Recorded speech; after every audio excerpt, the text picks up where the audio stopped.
Bonjour à tous et bienvenue dans cette nouvelle vidéo dans la série des Light Tutorials. Donc dans cette vidéo nous allons voir par la pratique les bases dans un langage de programmation qui s'appelle le C#. Donc nous verrons comment créer des variables, comment utiliser les conditions, comment utiliser les boucles et créer des fonctions. Donc pour cela nous allons utiliser un logiciel qui s'appelle Visual Studio, qui est un IDE.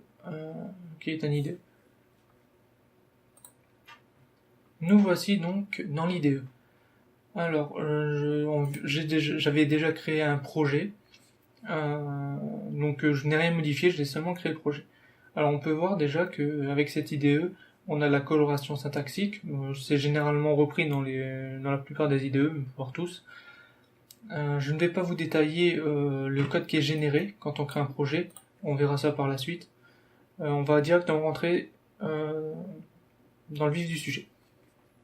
Donc avant toute chose, il faut savoir que le C# est un langage qui doit être compilé pour être exécuté. Heureusement, l'IDE nous fournit le compilateur. On a seulement à cliquer sur ce petit bouton et il va nous le compiler. Là on a vu, je ne sais pas si vous l'avez vu dans la vidéo, mais une petite fenêtre apparaît et se ferme. Donc la console apparaît et se ferme automatiquement. Alors pour régler ce problème, on commence par lui dire que le programme reste en veille tant qu'on n'a pas appuyé sur une touche. Maintenant, si je compile et que je le démarre, hop, on a bien la fenêtre qui reste. Et dès que j'appuie sur une touche, voilà, il se ferme. Ensuite, nous allons voir comment écrire des résultats.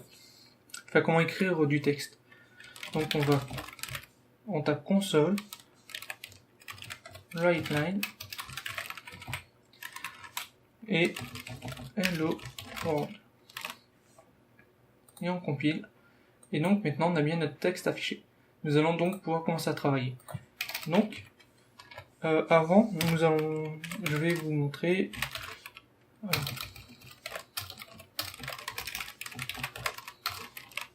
Donc, ce que j'ai écrit ici, c'est ce qu'on appelle des commentaires. C'est-à-dire que c'est des notes pour le développeur ou pour le développeur, si le projet est développé à plusieurs, qui permettent d'expliquer un petit peu les différentes fonctionnalités ou algorithmes du programme. On peut écrire ce que l'on veut. En C#, donc, les commentaires sont deux slash, ou pour faire du multiligne,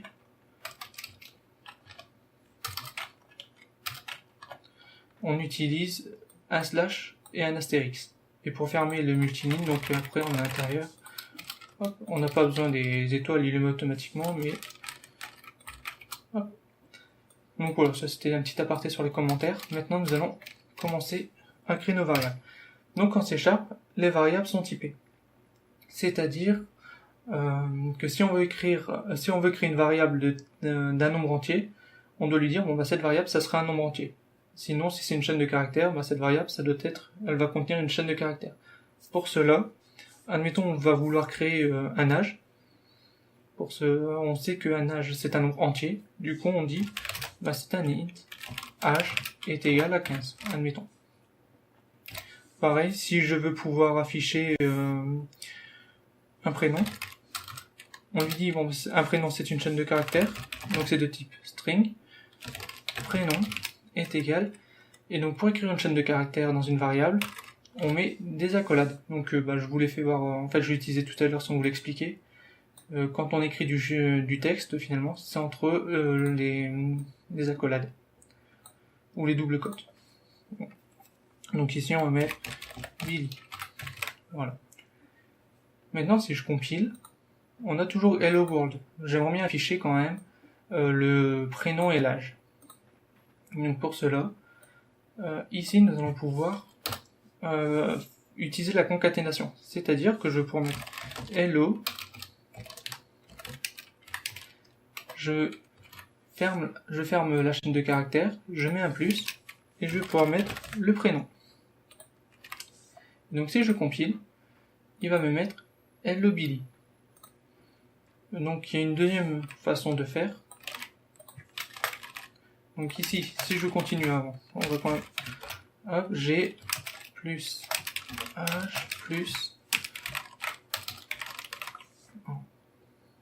Donc ici, il va me mettre Hello Billy, j'ai 15 ans.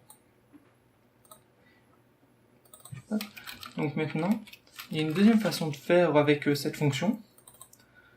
C'est ce qu'on appelle les placeholders.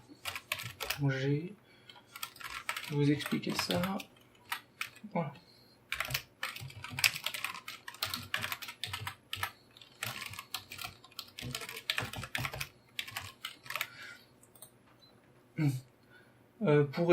Pour faire simple, ici, les différentes on appelle ça, les accolades avec un 0, l'accolade avec un 1, ce que va faire la fonction, c'est qu'il va prendre ici le premier argument, enfin donc le deuxième et le premier après la chaîne de caractères, il va venir la remplacer. C'est-à-dire qu'à cet endroit-là, il y aura le prénom, et à cet endroit-là, il y aura l'âge. Donc si je compile, on obtient exactement la même chaîne.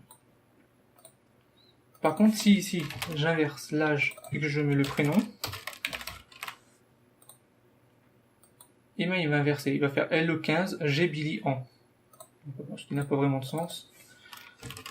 Voilà, j'espère que ça reste compréhensible, le fonctionnement. Je préfère cette méthode, elle est plus lisible pour moi. Donc maintenant, nous allons voir d'autres types de variables. On a ensuite les nombres flottants. Donc un nombre flottant, c'est le nombre à virgule. Donc admettons, on va vouloir créer une variable argent. Donc on dit que c'est un float. Argent est égal à, mettons, on a 150,45 €. Alors ici, il me souligne en rouge. Donc c'est une fonctionnalité de l'IDE. Il m'indique donc qu'ici j'ai un problème. Et voilà, en fait, il n'arrive pas à détecter ce nombre en tant que flottant. Pour cela, il faut que je finisse par un F. À partir de ce moment, où il n'y a plus d'erreur. Par contre, ici, vous voyez que de temps en temps, il me souligne les variables en vert. C'est parce qu'elles ne sont pas utilisées. C'est-à-dire, elles sont créées, mais elles ne sont pas exploitées dans l'application. Donc si maintenant, je mets et j'ai de 0.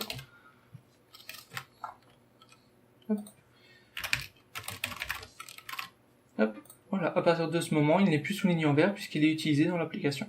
Et si je compile, donc, Hello Billy, j'ai 15 ans et j'ai 150,45 €. Et enfin, nous allons voir le quatrième type, dans les plus importants, c'est le booléen. Donc ça, c'est par exemple, on va dire, et majeur. Hop, donc les booléens, c'est comme un interrupteur. Donc on peut avoir soit un true ou false. Donc vrai ou faux. Donc ici, on va mettre par exemple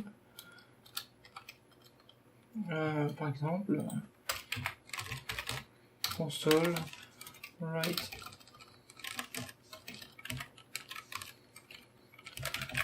line. On va mettre je suis majeur.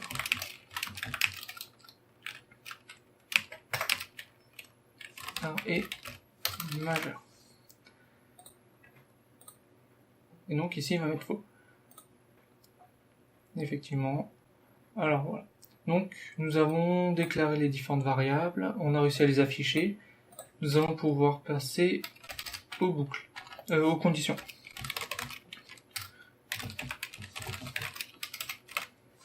Alors, nous allons reprendre l'âge, sauf que cette fois, au lieu de mettre un âge en dur, on va utiliser les années. Donc on est en 2017, et ensuite une année de naissance. Donc on est né, mettons, en 2000. Et on calcule l'âge à partir de ces deux valeurs. Donc on dit âge est égal à l'année moins la naissance. Et maintenant, on va pouvoir faire si âge est inférieur est supérieur, excusez-moi, ou égal à 18, alors on va indiquer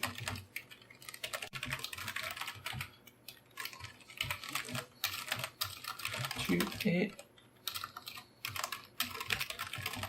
majeur. Donc si je compile, alors il nous met simplement Hello Billy, j'ai 17 ans, il nous met tu es majeur faux. Donc voilà, il nous affiche pas la ligne tu es majeur. Alors, en fait, dans une condition, c'est-à-dire qu'il va l'ignorer puisqu'elle est fausse, la condition est fausse, puisqu'on a 15 ans. Donc 15 ans n'est pas supérieur ou égal à 18. Donc on va pouvoir mettre sinon, si la condition n'est pas respectée, alors console.writeLine tu es mineur. Donc maintenant si je compile, on affiche tu es mineur. Donc si on veut être majeur, admettons qu'on va augmenter, on est en 2018, à partir de ce moment, Hello Billy, j'ai 18 ans, et donc on affiche bien tu es majeur. Donc on va remettre en 2017. On voudrait aller un peu plus loin avec les conditions, c'est-à-dire que au lieu de dire tu es majeur, tu es mineur, on va dire tu es majeur, tu es un ado ou tu es un enfant. Donc pour faire ça, on va pouvoir enchaîner les conditions. Donc si je fais sinon si âge est inférieur, strictement inférieur à 18 et que âge est supérieur ou égal, on va dire qu'on a un ado de 12 à 18 ans, entre 12 et 18 ans. À partir de ce moment-là, on va pouvoir écrire writeLine tu es un ado. Ah oui, j'ai oublié de vous préciser, à chaque fois qu'on finit une ligne en C#, on met un point virgule. Ça permet de dire, bon, on a fini une instruction, on passe à la suivante. C'est vrai que c'est important, j'ai l'habitude, mais j'ai oublié de l'expliquer. Donc voilà, faut savoir que chaque ligne se termine par un point virgule. Donc voilà, donc nous avons rempli nos conditions. Donc ici, nous avons, on peut en fait redéfinir une condition. Donc si la première est fausse, bon, on passe à la deuxième et on peut lui dire bon bah si voilà, on peut refaire une condition, on peut les enchaîner. Et ici, nous avons un et, c'est-à-dire qu'il faut que l'âge soit compris entre 12 ans et 18, si on met cette condition. Et donc si je recompile mon programme, on voit qu'on est un ado puisqu'on a 17 ans. Par contre, si ici j'étais né en 2010, tu es mineur, oui forcément, tu es un enfant. Voilà. Donc ici, il va nous mettre, tu es un enfant puisqu'on a 7 ans. On est en dessous de 12 ans. Donc ici, on a vu avec un et, c'est-à-dire que l'âge doit être, encore une fois, inférieur à 18 et supérieur à 12, ou égal à 12. Et il y a le ou. Alors le ou, c'est, il faut que l'un des deux soit vrai pour que la condition soit lue. C'est-à-dire qu'il faut que soit l'âge soit inférieur à 18, ou l'âge soit supérieur à 12. Ce qui fait que tout à l'heure, quand on avait 7 ans, on était un enfant. Maintenant, avec le ou, et ben on est un ado. Puisque la première condition est valide, car notre âge est inférieur à 18. Donc il faut faire attention avec ces petites subtilités. Le et, il faut que les deux soient vérifiés. Le ou, il en faut une des deux. Hop, donc pour que ça soit plus cohérent, on met un et. On a fait le tour sur les conditions, on va passer sur les boucles. Alors les boucles, on peut en compter 4 types à peu près. On va en voir 3 et le quatrième on le verra dans une prochaine vidéo. Alors dans un premier temps, on va voir le while. Alors le while, c'est tant que on met une condition, donc tant que âge est inférieur à 18, alors on va dire que l'âge, on l'augmente de 1. Alors, c'est une forme raccourcie, c'est-à-dire que ça, c'est égal à âge est égal à âge plus 1. Ou alors, il y a une troisième façon de marquer, c'est comme ceci. Donc voilà. À part, sur cette forme, on pourrait très bien faire plus 5. Donc c'est-à-dire qu'on reprend âge, ça reviendrait à faire ça. Par contre, c'est différent de ça. Ça, on augmente de 1 en 1. Ici, on augmenterait de 5 en 5. Bon. Voilà, c'est une petite explication rapide. On appelle ici incrémenter une valeur. C'est-à-dire on augmente de 1, et pour abaisser de 1, on dit décrémenter. Un peu de vocabulaire, ça fait pas de mal. Alors ici, nous allons afficher une trace. Âge est égal à âge. Donc ici, si on regarde notre âge, on a 7 ans, puisqu'on est né en 2010 et l'année, on est en 2017. Donc on a 7 ans. Et la condition va être lue tant que l'âge est inférieur à 18. Donc on exécute, et ici on voit que dans la boucle, on a augmenté l'âge de 1, 2, 3, etc. Donc on va jusque 18 ans. Et à la fin, on a bien Hello Billy, j'ai 18 ans. Ah, et on a vu que ici, le je suis majeur, c'est faux. Alors qu'on a 18 ans, on va corriger ce petit problème. On va le corriger juste là. C'est-à-dire on pourrait mettre et majeur est égal à âge et supérieur ou égal à 18. C'est-à-dire que dans la condition, dans la variable, on peut stocker une condition. En fait, ce résultat-là, ça va renvoyer vrai ou faux. Donc ici, vu qu'on aura 18 ans, ça va renvoyer vrai. Bon, c'est juste pour un petit aparté. Donc nous avons la première type de boucle qui est le while.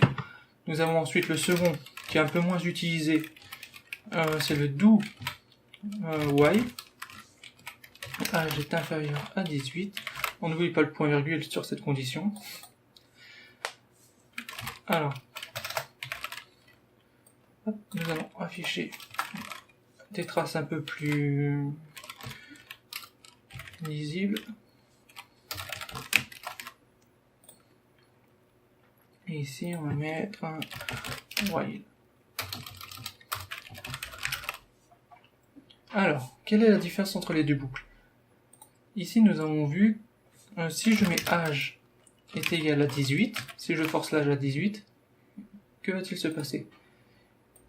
Voilà, ici, ce qui va se passer, c'est que le while, la condition n'est pas remplie, c'est-à-dire que l'âge n'est pas strictement inférieur à 18. Donc, elle va être ignorée. C'est-à-dire ici, vous voyez qu'on n'affiche pas cette ligne-là, puisqu'on ne rentre pas dans la boucle.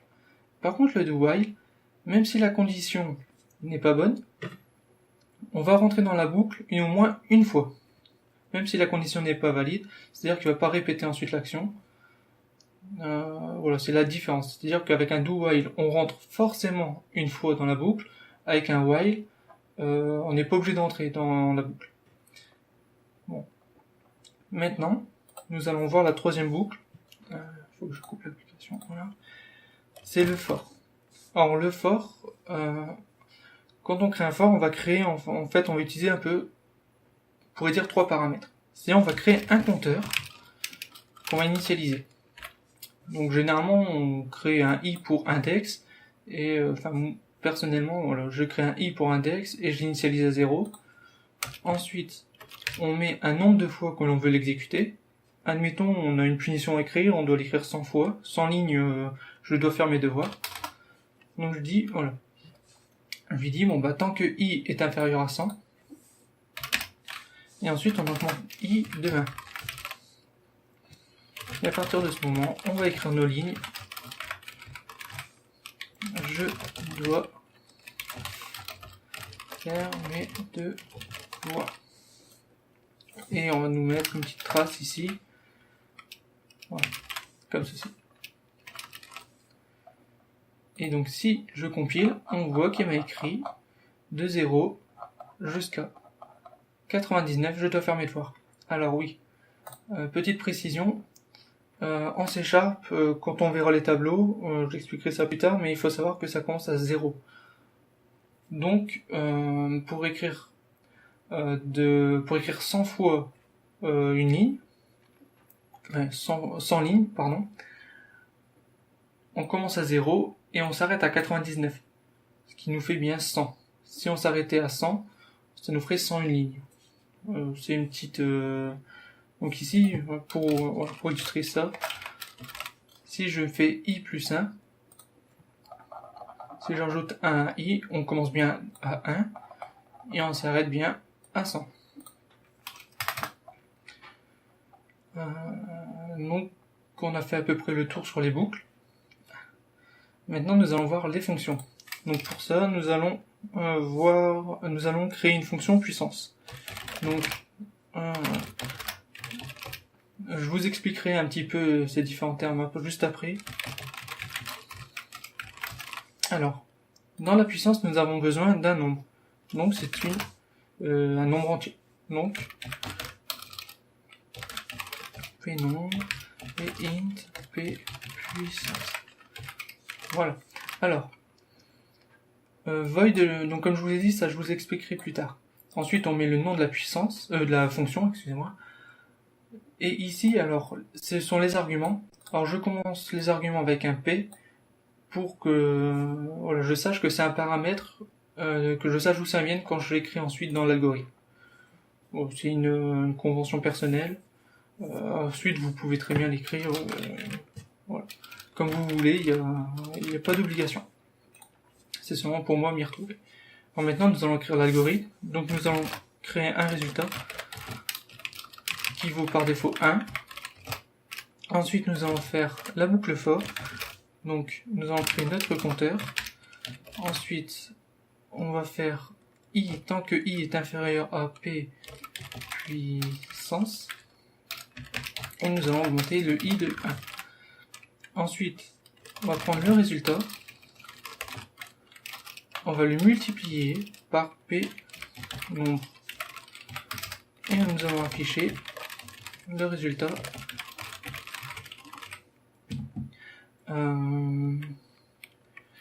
Donc nous allons afficher tac,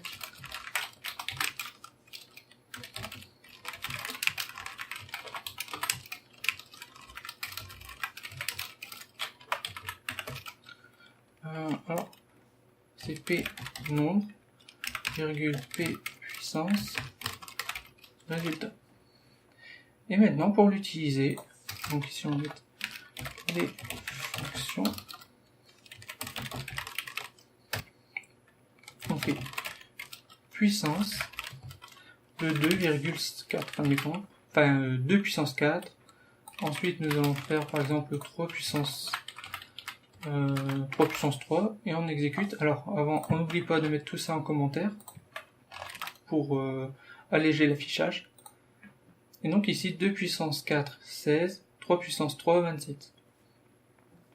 Donc on a donc la fonction, enfin tout fonctionne correctement. Maintenant, admettons que je veuille récupérer ici la puissance.